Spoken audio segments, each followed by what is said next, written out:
Pues mis hermanos, bienvenidos y gracias a Dios por el gozo de participar una vez más reflexionando sobre la palabra profética. Realmente a mí me ayuda mucho entender las cuestiones de la profecía porque ella nos indica el rumbo que llevamos y nos da certeza. Así que mis hermanos, venimos con este libro de Apocalipsis, que dijimos es un libro de la segunda venida de Cristo y las cosas asociadas a su venida, o las cosas que suceden por causa de su venida. Y por eso es que utilizo el pasaje del capítulo 1, versículo 7, como tutor de estas enseñanzas, de estas participaciones. Enseñanzas que yo espero bendigan sus corazones, que les den conceptos de fe para que su corazón se arraigue más en esta espera, en este compás de espera acerca de que el Señor Jesús ha de venir por la iglesia, ha de venir por nosotros. Y entonces en ese compás de espera o tiempo de esperarlo, pues nos llenamos de ilusión en el alma por causa de la profecía. Ahora, dice el versículo 7 del capítulo 1, he aquí que viene con las nubes, y todo ojo le verá. Y los que lo traspasaron, y todos los linajes de la tierra se lamentarán sobre él. Y lo dice, así sea. Amén. Qué síntesis de ese pasaje. Viene con las nubes, todo ojo le verá. Los que lo traspasaron lo verán venir. Y todos los linajes de la tierra. Quiere decir que será un suceso que cuando Él venga descendiendo a la tierra, en el mundo entero se habrá de ver lo que está sucediendo. No me pregunte cómo, pero en las posibilidades de Dios, pues todo es posible, que todo ojo le vea. Así que mis hermanos, entonces entramos a la enseñanza, a la profecía. Y a mí me gustaría saber si esto les ha ayudado, les ha abierto ruta en su reflexión, en su conocimiento, y hasta dónde esto los ha edificado. ¿Por qué? Porque esa es una de las razones por las cuales yo participo en la enseñanza. Porque para mí es un deleite enseñar, es el ministerio que recibí del Señor Jesús.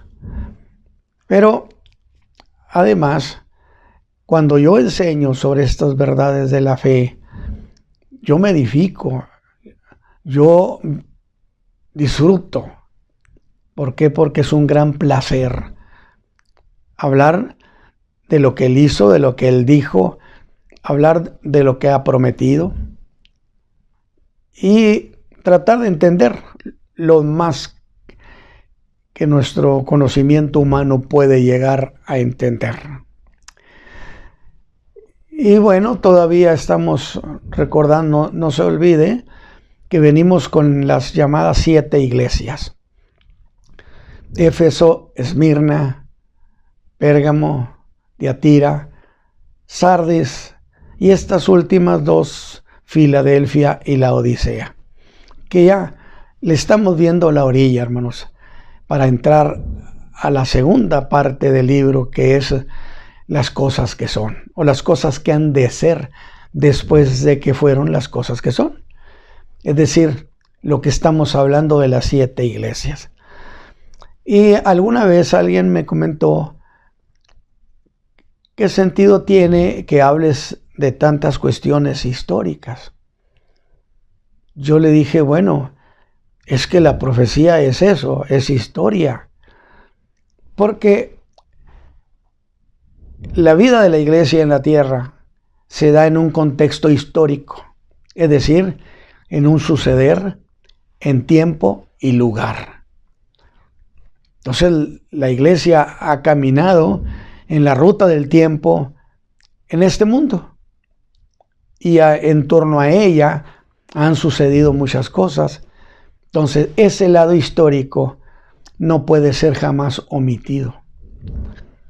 Acuérdese usted, disfrutó Éfeso, aquella iglesia que el Señor le dijo que iba a quitar su candelero, una iglesia fundada por el apóstol Pablo, que tuvo excelentes pastores, Juan, Timoteo, Tito, y no sé si ocasionalmente Apolo, sin duda sí. Pero que con todo y eso no garantizó su sobrevivencia. Ahora, Esmirna, acuérdese usted de esa iglesia perseguida que dijimos, del año 100 en adelante al 313, la iglesia perseguida, y que tuvo tribulación, dijo el Señor, tendrás tribulación por 10 días, que viene siendo la persecución de 10 emperadores, representado en la figura de días y días de persecución, porque la Escritura utiliza mucho las figuras. Éfeso, Esmirna, Pérgamo, cuando la iglesia se hizo imperial, de tal manera que disfrutamos mucho la sesión pasada acerca de Sardis. Precioso, precioso, a mí me llenó el alma. ¿Por qué? Porque en ese tiempo de la iglesia en el mundo, la fe estaba prácticamente olvidada. Muerta, dijo el Señor. Tienes nombre que vives, pero estás muerto. Sin embargo, habló que quedaban unos pocos. Tienes algunas pocas personas. Y fue una delicia decir cómo el Señor, con esos poquitos, causó el gran movimiento de la reforma de la iglesia. Pero que no podemos olvidar que Dios crea una infraestructura, es decir, un suceder alrededor de lo que se va a cumplir, de lo que va a suceder. Y entonces, pues resultó que nace el tiempo donde las naciones apelaron a la soberanía, se hicieron naciones soberanas, les nació el sentimiento nacionalista. Luego, un monje alemán clava 95 declaraciones en la catedral de Wittenberg, Alemania, para rebatir doctrinalmente, por supuesto, la falsedad de la doctrina de las indulgencias y del purgatorio. Esto fue el detonador, Martín Lutero, que fueron unos poquitos, pero rodeado, por ejemplo, del invento de la imprenta, de la Biblia que se editó, que los príncipes alemanes no consintieron que el Papa exigiera que le mandaran a Martín Lutero para juzgarlo y castigarlo, salvándose de esta manera la reforma. Es decir, yo dije, no pierdan de vista las cosas que suceden alrededor del cumplimiento de la profecía. Y de nuevo, entonces, nos emocionamos porque, fíjese usted, lo que hicieron esos pocos hombres de la época de la Reforma a partir de 1517 nos dura hasta el día de hoy. Es decir, las iglesias cristianas somos producto de ese trabajo que hicieron nuestros hermanos, que fueron varios, pero como quiera muy pocos. Y bueno, con esa idea de la creación de la infraestructura, dijimos que esa época de la Iglesia Reformada termina por 1648. ¿Qué significativo es esa fecha o qué sucedió que tenga importancia? Bueno, es que habrían de hacerse muchas guerras por razones políticas, económicas, pero en gran parte por causa de la religión. Quiere decir que la Reforma no dejó de ser un motivo de conflictos armados. Y en 1648, las partes en conflicto acuerdan una paz, la paz. Pero a raíz de que allí se termina los 30 años de guerra que había habido, entonces se considera que las naciones, los estados deben ser soberanos, es decir, deben tener derecho a tomar sus propias decisiones, de aceptar lo que quieran aceptar o rechazar lo que quieran rechazar, usando la soberanía nacional. Y ese fue una gran cosa. Y ese tiempo de 1648 termina la iglesia de Sardis, termina la época de la iglesia reformada. Pero empieza una nueva época que vamos a considerarla de 1648, aunque sería muy propio a veces decir 1649. Pero vamos a ponerlo de esa manera no tan complicada. Hasta 1948, ¿sí? La época de la Reforma, a partir de 1948, hasta que Cristo venga por la iglesia, ¿sí? Es la época de la iglesia moderna. Así ha sido clasificada. Entonces, yo voy a leer para ustedes, porque vamos a entrar a la iglesia de Filadelfia. Y luego nos vamos a llevar junto a la iglesia de Laodicea, porque resulta que son contemporáneas. Y si son contemporáneas, y al rato lo voy a repetir, y si son contemporáneas, una no fue después de la otra.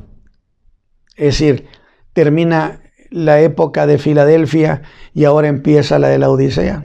No. Esas dos van caminando juntas. Sin embargo, tienen su manera de interpretarse. Dice el escrito del Apocalipsis: y escribe al ángel de la iglesia en Filadelfia: estas cosas dice el santo y el verdadero. Y note usted lo que enfatiza el pasaje de inmediato: el que tiene la llave de David, el que abre y ninguno cierra, y cierra y ninguno abre. Nosotros de inmediato pensamos pues que este es un pasaje mesiánico, definitivamente. Sin embargo, el Mesías vendrá a cumplirle a Israel, a David, la promesa de que un hijo suyo establecerá su reino. Sin embargo, no significa que ese reino es indistinto o que es ajeno completamente a la vida de la iglesia. Aquí tenemos un pasaje mesiánico en el contexto de la iglesia. Y luego le dice, yo conozco tus obras. He aquí, he dado una puerta abierta. Ponga en su corazón esto. A la iglesia de Filadelfia, el Señor le dijo, he abierto una puerta para ti, la cual ninguno puede cerrar, porque tienes un poco de potencia. O sea, ciertamente no eres una iglesia vigorosa, tienes un poco de potencia. Y has guardado mi palabra, y no has negado mi nombre. Por cierto, voy a reflexionar esta tarde, no sobre el total del pasaje, aunque lo voy a leer, sino propiamente hasta aquí. Y has guardado mi palabra y no has negado mi nombre. Y aquí yo doy de la sinagoga de Satanás los que se dicen ser judíos y no lo son, mas mienten. He aquí, yo los constreñiré a que vengan y adoren delante de tus pies y sepan que yo te he amado. ¿Por qué? Porque has guardado la palabra de mi paciencia. Es decir, generalmente se interpreta ese estado de espera, de esperar al Señor. Yo también te guardaré de la hora de la tentación que ha de venir a todo el mundo para probar a los que viven en la tierra. Evidentemente una referencia a la gran tribulación. He aquí yo vengo presto.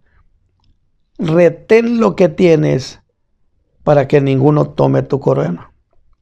Luego sigue diciéndole, al que venciere, yo lo haré columna en el templo de mi Dios, y nunca más saldrá fuera. Y escribiré sobre él el nombre de mi Dios. El Señor Jesús está diciendo el nombre de mi Dios. Sí, porque está hablando como Jesús el hombre, el Hijo del hombre que andaba entre los candeleros, no en calidad de verbo. Y el nombre de la ciudad de mi Dios, la Nueva Jerusalén, la cual desciende del cielo de con mi Dios. Y mi nombre nuevo. El que tiene oído, oiga lo que el Espíritu dice a las iglesias. Es un plural. ¿A cuáles? A todas. Porque acuérdense que estas 7 iglesias son consideradas todas en tiempo presente. En tiempo presente. Ahora, voy a puntualizar esto. Y es muy interesante que usted, qué bueno que algunos hacen apuntes, porque no es el estar enseñando o predicando por el simple hecho de estar predicando. No. Es que la palabra es para oírse y es para aprenderse. Es para ponerse en el corazón. Ahora, vengo a esto. En el orden en que el libro de Apocalipsis menciona a estas iglesias, note usted que menciona primero a la iglesia de Filadelfia. O sea, Éfeso, Esmirna, Sardis, Filadelfia y luego Laodicea. Antes de la Laodicea tenemos a Filadelfia. Ese es el orden que le da. Sin embargo, aunque Filadelfia está en primer orden respecto a la Odisea, estas dos iglesias que aparecen en un orden sucesivo en la narración me refiero sucesivo, que termina Filadelfia y luego viene la Odisea. Por eso le llamo sucesivo, donde una sucede a la otra, una antes que la otra. Pero son entendidas por la historia y por la profecía. Escúcheme bien, como iglesias contemporáneas. Y si una es después de la otra, no tienen calidad de contemporáneas. Tendrían que ser simultáneas. Bueno, vamos a irlo viendo. Aparecen en orden sucesivo, una antes que la otra. Sin embargo, son entendidas, dije, por la historia y por la profecía, como iglesias contemporáneas. Y se les clasifica como la iglesia moderna. Ahora sí, iglesia moderna. En cambio, cuando hablamos de Éfeso, representaba a la iglesia primitiva. Esmirna representaba desde el año 100 hasta el año 303 las persecuciones imperiales. Una sola iglesia. Ahora son dos que representan un mismo tiempo. Vamos, va conmigo. Es decir, Filadelfia y la Odisea, aunque están en ese orden sucesivo o mencionadas de esa manera, en realidad son iglesias contemporáneas en un mismo tiempo, conocido como la iglesia moderna, que va desde el año 1648, con la llamada Paz de Westfalia, o el fin de la Guerra de los 30 años. Guerras producto también de conflictos religiosos. Las guerras en Europa incluían la religión. Es decir, no había derecho a creer lo que la persona quisiera creer. Estaba obligada a creer de una manera o de otra. Pues eran guerras religiosas en realidad. Guerras en gran parte causadas por la reforma de la iglesia. Reforma que dijimos fue encabezada por Martín Lutero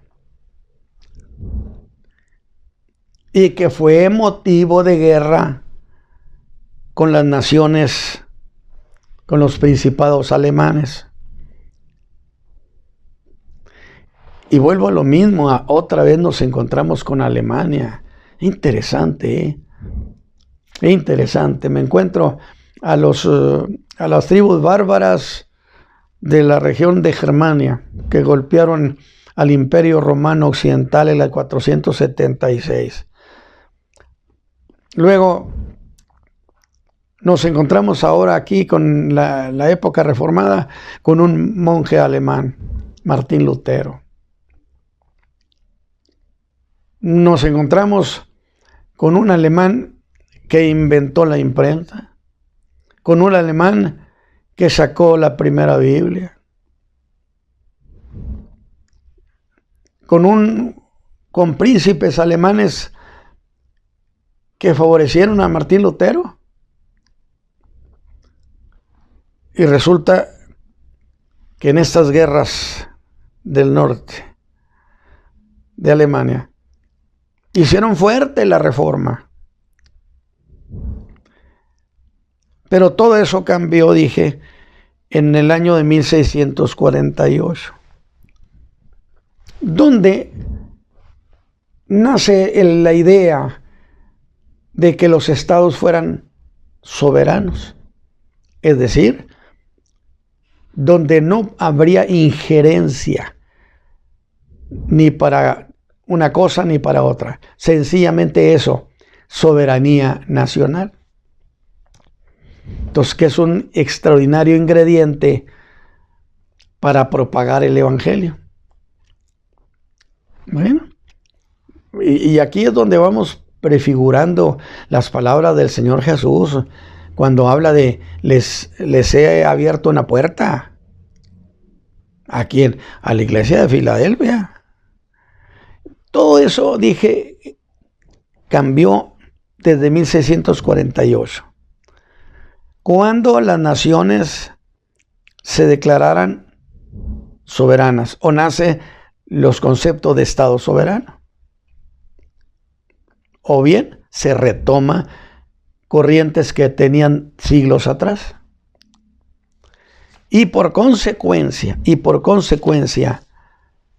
nacionalistas.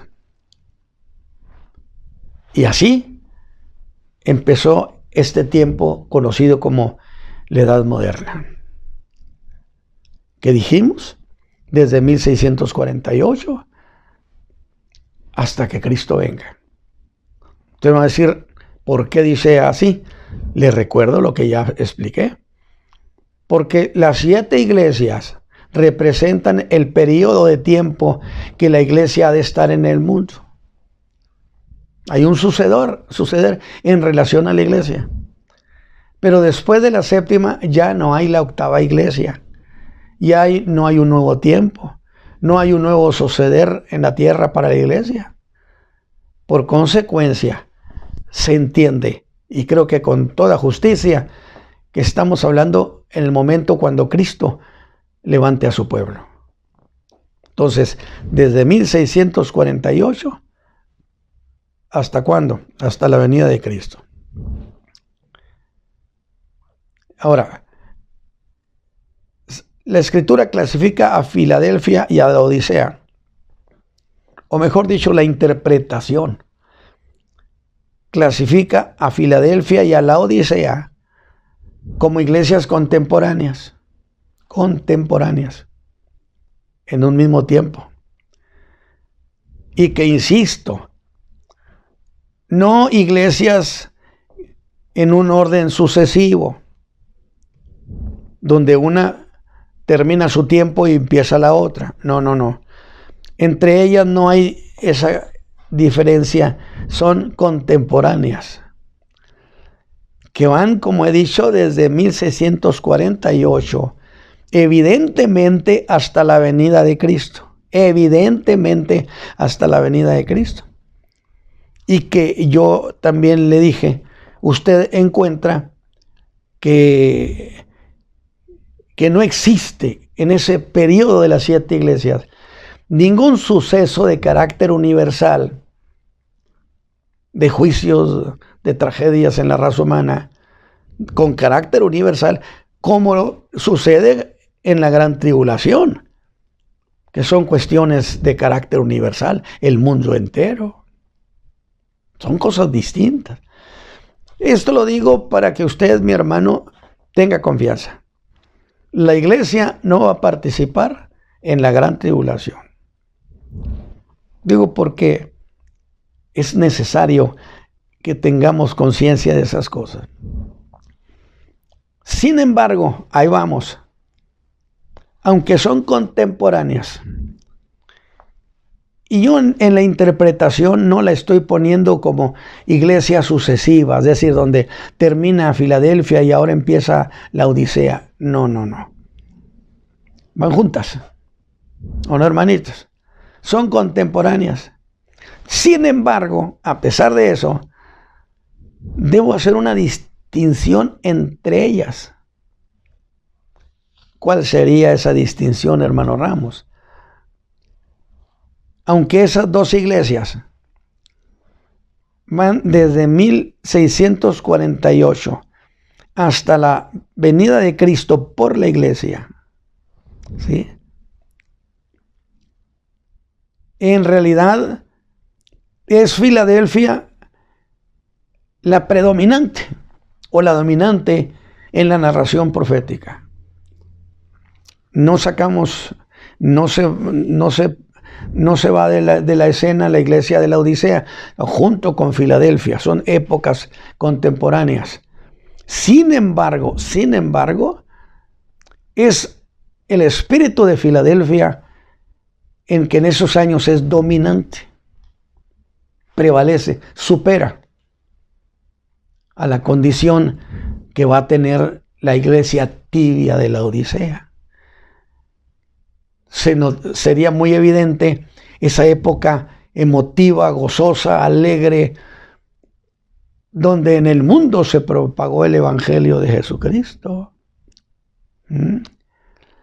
Sin embargo, fíjese bien, aunque van desde el 1648 hasta la segunda venida de Cristo, por razones históricas, diré que la iglesia de Filadelfia fue predominante hasta 1950. No que dejó de ser. No. Y entonces había de ser predominante la Odisea. Aunque las dos seguirán su ruta hasta el momento cuando el Señor Jesús venga por la iglesia.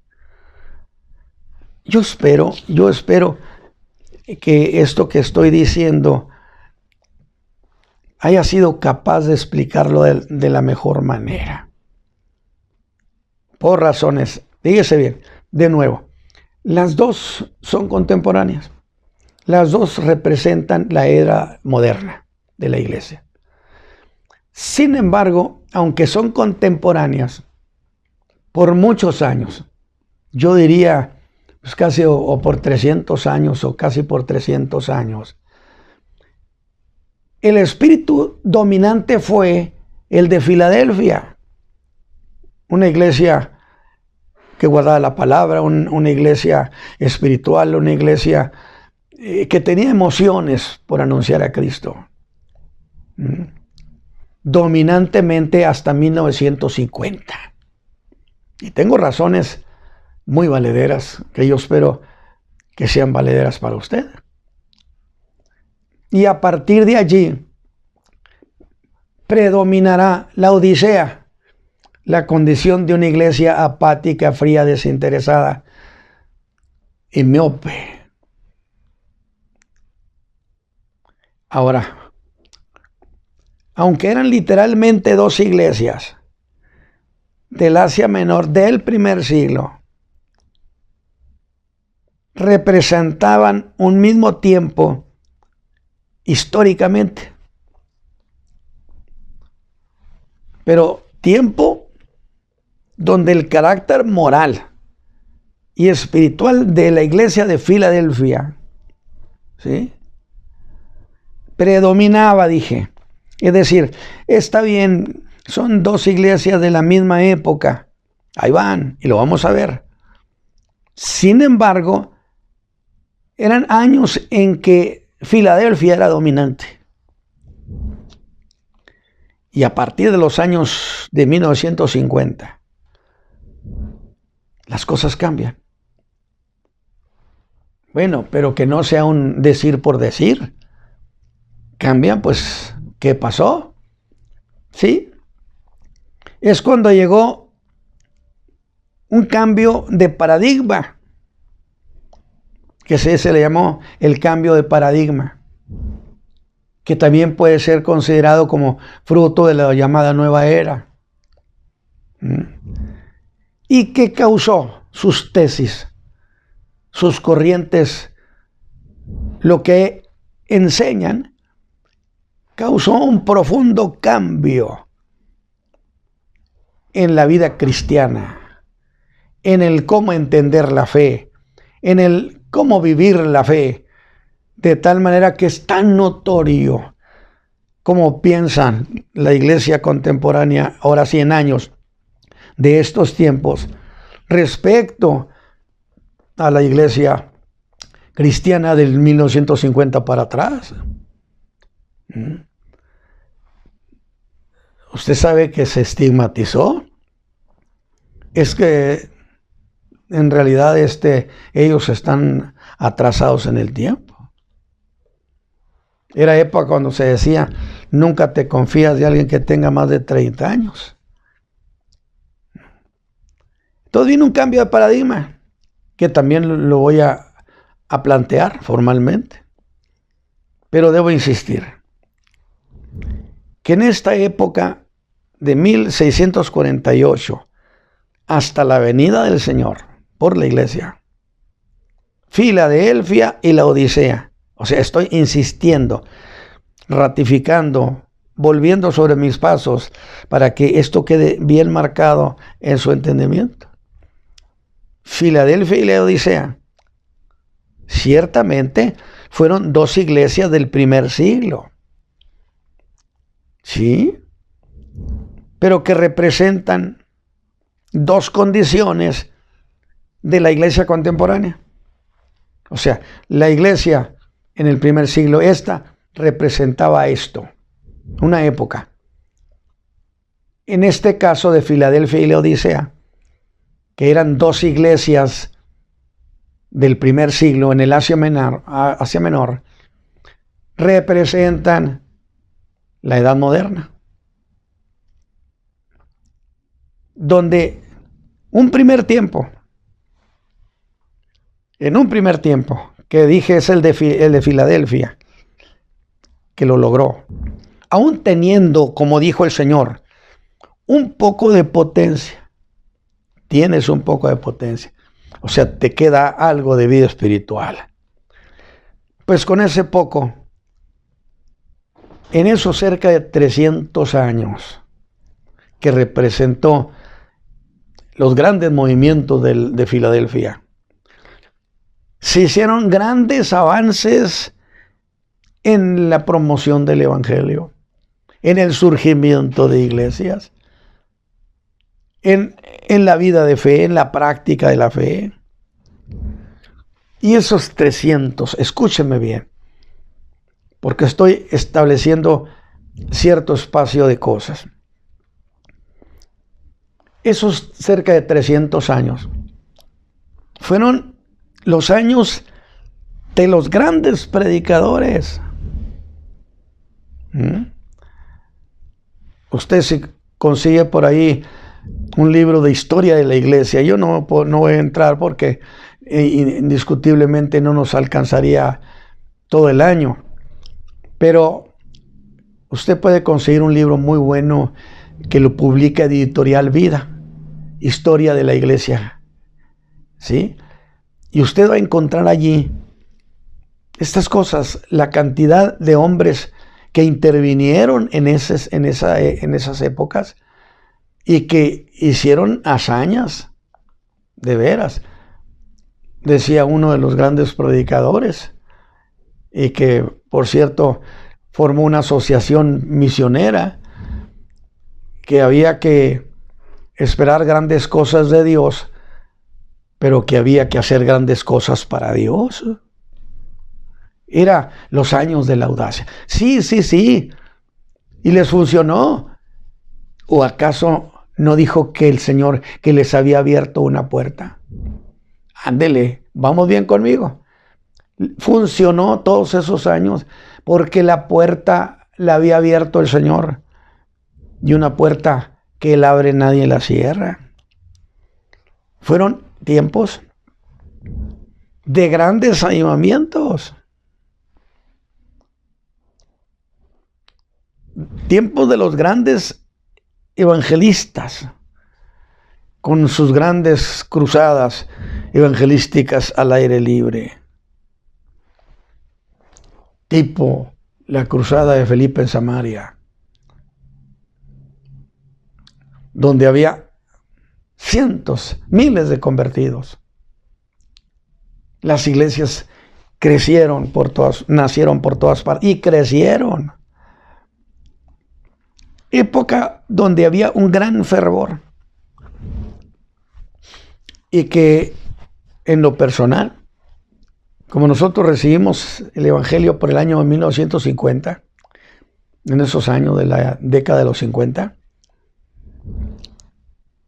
puedo decirle que me tocó todavía conocer y tratar con algunos de los grandes evangelistas. Oiga, ¿y no ha notado una cosa? Parece que esa generación de esos predicadores ya se fue. yo no veo por ninguna parte ahorita esos grandes movimientos de los evangelistas, esos evangelistas, que realmente eran evangelistas. Otros se dirán evangelistas, pero en realidad son predicadores, y está correcto. No. Es que un evangelista, bíblicamente, es aquel que anuncia primordialmente el mensaje de perdón. Fundamentalmente, los grandes evangelistas, inclusive que yo conocí y que estuve en cruzadas, ellos siempre predicaban perdón, arrepentimiento, conversión, salvación. Y el Señor confirmaba con milagros, con sanidades, con sucesos, la palabra que había sido predicada. Por eso yo siempre he dicho, es que no existe el ministerio de milagros. Vente, vamos a oír a alguien porque tiene el ministerio de milagros. No. ¿Dónde está el ministerio de milagros? No, existe el evangelista que plantea con profundidad, entra en el alma del auditorio para que la gente vuelque su corazón a la fe de Cristo. Y de allí suceden muchas cosas, vendrán por añadidura, pero fundamentalmente eran predicadores de ese estilo. Además que a veces se confundo. Tuve el privilegio de ser amigo de algunos de ellos. De algo me sirvió venir desde el siglo pasado. Era época donde había un gran fervor. Pero luego, eso a partir de los 50 fue cambiando, fue viniendo a menos. Y ha sido reducida a condición de una iglesia apática, completamente ajena a lo que en nuestro tiempo los creyentes buscábamos y perseguíamos. Ahora, aunque siempre ha habido creyentes fríos, me va a decir usted, rutinarios e indiferentes y muy ajenos, esta generación, muy ajeno a lo que representó la iglesia de Filadelfia. La condición de la iglesia tibia. Y lo digo, y lo voy a decir, y lo voy a sustentar. Empezó a suceder a partir de los años 50. Cuando se da, dije, el llamado cambio de paradigma, promovido desde Frankfurt, Alemania. Y digo, santo Dios, otra vez me topo con Alemania. Así es. De la Universidad de Frankfurt, Alemania, donde salió la llamada teoría de la personalidad autoritaria, que ha causado, en términos académicos entró, y ha causado verdaderos cambios en la forma de entender el evangelio y la vida de la iglesia. Llegamos a ser como extraños.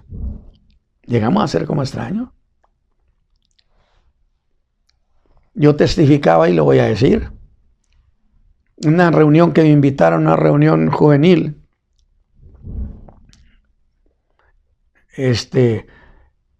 Preguntaron que quién iba a predicar. Y el líder dijo, el hermano Ramos. Y alguien dijo, Dios nos agarre a parados. ¿Por qué? Porque el hermano Ramos sustentaba los conceptos de lo que ellos llamaban la vieja iglesia. Y yo era un extraño verdaderamente, extraño, ajeno completamente. Y estos dijeron, nos vamos a salir, vamos a darle chance de que predique. Pero empezaron a cantar desde las 7, más o menos como hasta después de las 11 de la noche.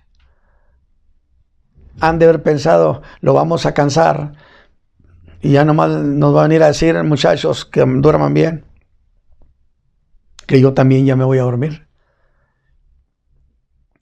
Cuando me entregaron a mí el lugar, algunos ya estaban empezando a poner ahí sus almohaditas donde estaban. Y le dije, no, espérame tantito. Ustedes cantaron desde las 7 y yo estuve aquí de pie con ustedes. Y mire que ustedes son de carrera larga para cantar y yo soy de carrera larga para predicar. Y espero terminar a las 2 de la mañana. Y terminé a las 2 de la mañana. Promesa cumplida. Pero ¿cuál es el punto al narrar esto? Que era yo ya un elemento ajeno al pensamiento generacional, producido en realidad por la teoría de la personalidad autoritaria, responsable de profundos cambios en la práctica de la fe cristiana y de la vida cristiana.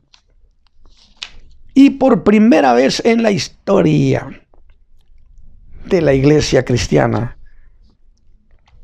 se vive un estado de tibieza, desde luego sin que se reconozca como tal. Bueno, cuando usted va a la Odisea, va a encontrar qué opinaban ellos de ellos mismos. Nosotros somos autosuficientes, nosotros somos esto, estamos enriquecidos y nosotros tenemos una buena visión. El Señor le dijo al contrario, eres un pobre, ciego y cuitado. ¿Qué ves? Compra de mí colirio, ponlo en tus ojos para que veas las cosas como son. Es decir, hay una opinión donde dice, bueno, es que estos son nuevos tiempos, y yo digo, sí es cierto. Pero empezó a vivirse a partir de esas fechas, los años 50, un estado de cosas ajenos a lo que fue Filadelfia, como no ha habido jamás. Ahora, de esos años 50 del siglo pasado, voy a hablar de manera particular. Hoy te estoy haciendo un resumen de las dos iglesias, un resumen incipiente. ¿Y por qué tengo que hablar de la época de los años 50? Tocando justamente la teoría de la personalidad autoritaria. Porque son la clave que da acceso a la condición predominante de la Odisea. Es decir, ahí usted va a entender por qué en la época de Filadelfia fue dominante. Aunque hubiera algunos o muchos tibios, desinteresados, no le hace, pero la fuerza de la Odisea, las grandes predicaciones, las grandes enseñanzas, los grandes movimientos, donde se tapizó de iglesias el mundo. ¿Por qué sucedió? Porque esa iglesia Filadelfia logró que le habían abierto la puerta, dijo el Señor, y nadie te la va a poder cerrar. Entonces, voy a hablar de esa época también para justificar lo que estoy diciendo. Y no justificar a capricho, no. Usted va a tener las evidencias en su mano. Muy bien, pues con estas cosas que he estado planteando, yo considero, mis hermanos, que ya tenemos muy claras las condiciones de dos iglesias contemporáneas, de dos iglesias, ¿sí?, de un mismo tiempo, pero representadas por dos iglesias del primer siglo. Entonces tenemos a Filadelfia, una ciudad del Asia Menor. Creo que había sido fundada ya por el año 150. por lo pronto no es de gran relevancia. Y una de las 7 iglesias del Apocalipsis, por cierto, ciudad que era, creo, muy cercana a Sardis, que por cierto, me llama la atención las palabras del Señor en el mismo verso 7. Fíjese lo que le dice. El que tiene la llave de David. Voy a estar mencionando varios. El que tiene la llave de David. Declaración que dije hace un momento, no deja de ser mesiánica. Pero aunque sea mesiánica, es una referencia a la autoridad que el Señor Jesús tendrá sobre todas las naciones. Porque el Mesías reinará en toda la tierra. Ahora, esto que acabo de decir, vamos a hacerlo, a ver con qué cosa es consistente. Es consistente con lo que el Señor Jesús les dijo a los discípulos en Mateo 28, 18. A los apóstoles. Les dijo, toda potestad, por eso traigo la llave, me es dada en el cielo y en la tierra. Por tanto, id y doctrinad a todos los gentiles. Es decir, yo tengo el derecho en los cielos y en la tierra, y a ustedes les otorgo derecho en la tierra, para que vayan a cualquier nación. Los estoy autorizando, facultando. Les da el derecho de ir a todas las naciones. Y la iglesia, entre esos años, de entre 700 a 1950, se lanzó a Filadelfia. Se llenó los campos misioneros. Y dije, y lo vuelvo a repetir, y se tapizó de iglesias el mundo. Y nadie les pudo cerrar la puerta.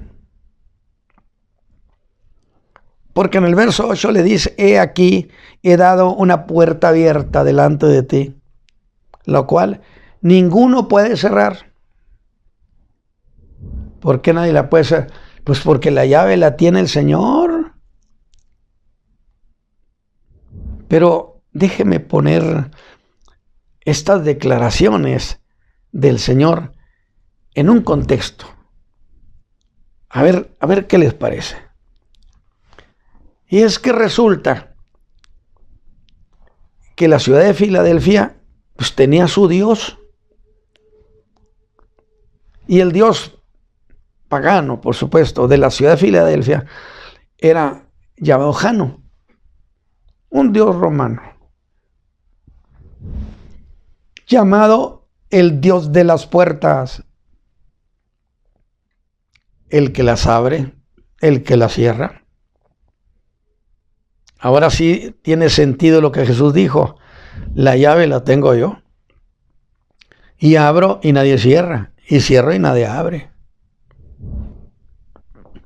Y yo les he abierto a ustedes una puerta. Y le decían el Dios de las puertas. Y se decía que era ese Dios el que abría la puerta de los tiempos, el que causaba las grandes transformaciones y otorgaba oportunidades. Que por cierto, ese ídolo tenía una llave en sus manos y a él se consagraban todas las puertas y todos los umbrales de la ciudad. Ahora, yo le pregunto, ¿ve lo significativo de las palabras que el Señor Jesús dice al principio de esta carta? Yo tengo la llave. Yo abro y nadie cierra. Y cierro y nadie abre. Pues es que el ídolo al final de cuentas nada es. Y entonces a él se consagraban a ese Dios. Todas las puertas de la ciudad estaban consagradas para él.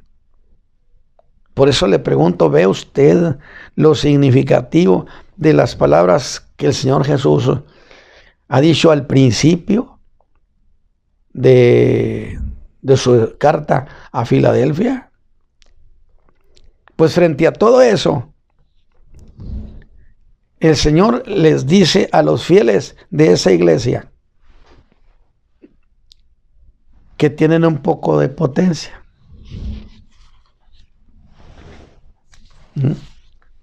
Pero que, por supuesto, no serían capaces de abrir puertas en el mundo, en las naciones del mundo. Pero sabiendo que tienen un poco de potencia,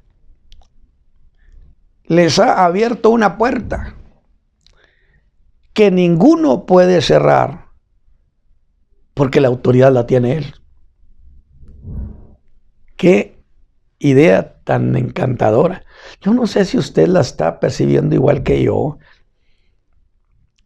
Es decir, porque fue esa época, precisamente, de entre esos 300 años, o cerca de 300 años, en que el Evangelio llegó a prácticamente casi a todo el mundo. Por eso he dicho, las iglesias cristianas florecieron, nacieron y florecieron prácticamente en todas partes. El trabajo de la obra misionera fue determinante en muchos casos. Lo que hacían los grandes evangelistas, a mí me consta. ¿Por qué? Porque participé, porque estuve allí. La cantidad de gente convertida, la cantidad de iglesias que se fortalecían. Era un tiempo de alegría. Yo lo he dicho, cuando íbamos a las grandes cruzadas, era como si fuéramos a cenar al cielo. Había expectación, había fuerza espiritual. Ahorita, esa época de los grandes evangelistas se terminó, hermanos. Se terminó. Puede ser que estos tiempos sean las últimas generaciones. Ahora, hay que precisar algo más que nos ayude a entender de mejor manera esta cuestión. La de esa iglesia fraternal, iglesia fiel.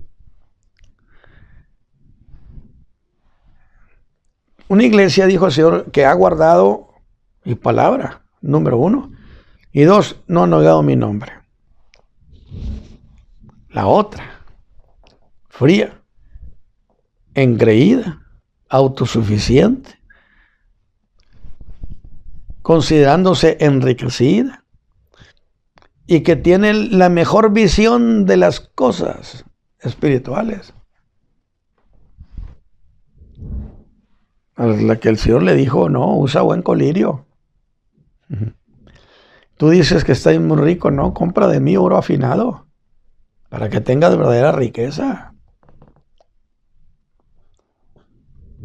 Hay que precisar entonces, para que nos ayude a entender a esa iglesia fraternal, que ha guardado la palabra, que no ha negado el nombre del Señor, frente a otra tibia, miope, autosuficiente, engreída. ¿Acaso la iglesia Filadelfia y Laodicea tuvieron cada una su espacio de tiempo? No. Para que luego al terminar Filadelfia empezara la Odisea. No. Son dos condiciones contemporáneas. Pero el problema está en que en esos años 300 predominó Filadelfia, el amor a la palabra, el guardar la palabra, la vida espiritual tenía un valor diferente.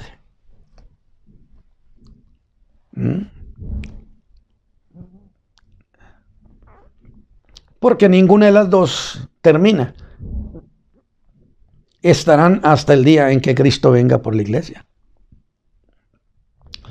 Porque si fueran sucesivas, ¿cómo podían ser contemporáneas? Si una había sucedido a la otra. La cuestión, mis hermanos, es que se trata de una misma iglesia que va desde 1648 hasta el arrebatamiento de la iglesia. Pero la Odisea es también desde 1648 hasta que el Señor venga. Insisto, solo que por esos 300 años, de 1648 a 1950, la condición predominante fuera el espíritu de Filadelfia. La iglesia enamorada de su palabra, la iglesia enamorada del campo misionero, la iglesia de los grandes avivamientos, de las grandes cosas. ¿Sí? Definitivamente, yo creo que sí estamos entendiendo, contemporáneas, pero una predominaba sobre la otra. Ahora, la Odisea predomina. Y entre una y otra forma de entender la fe, es como si fuéramos completamente extraños. Y predomina ahora el espíritu de la Odisea. Un tiempo en que la iglesia aprovechó inteligentemente. Y Dios bendiga de veras, porque sí fue un gran movimiento. Las iglesias, venían los hermanos, venía el evangelista, venía el predicador, venía el enseñador, venían los misioneros. Había euforia espiritual. Había expectación.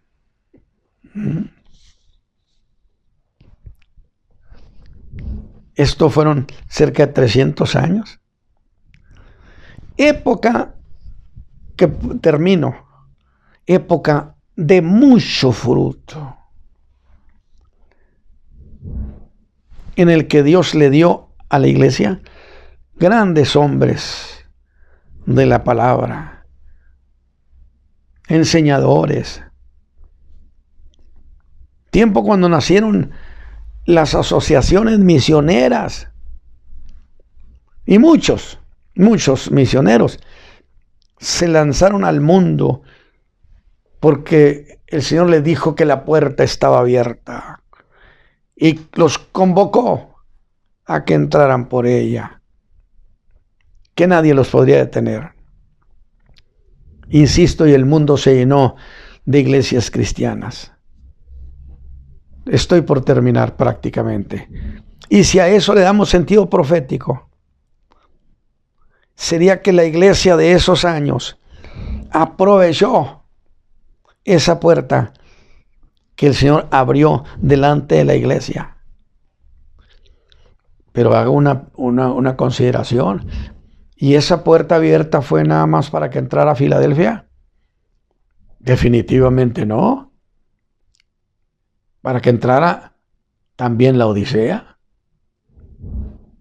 ¿Hasta dónde hay responsabilidad? Porque la puerta nadie la ha podido cerrar, pero los tiempos, hermano, los tiempos se colapsan. Muy pronto el Señor Jesús viene por la iglesia. Yo espero que estas cosas que le estoy diciendo, cuestiones históricas, es el mover de la iglesia en el mundo. Analícelo, piénselo, reflexiónelo. Y voy a pedir junto con ustedes al Señor que abra nuestro entendimiento. Padre Santo, yo te ruego, Señor, que estas participaciones, que estos comentarios ayuden a mis hermanos, los fortalezcan de tal manera que puedan entender los tiempos junto conmigo también. Padre Santo, yo te ruego en el nombre de Jesucristo, que mis hermanos sean fortalecidos con la palabra. Mis hermanos, que Dios me los bendiga y nos escucharemos el próximo sábado. Amén.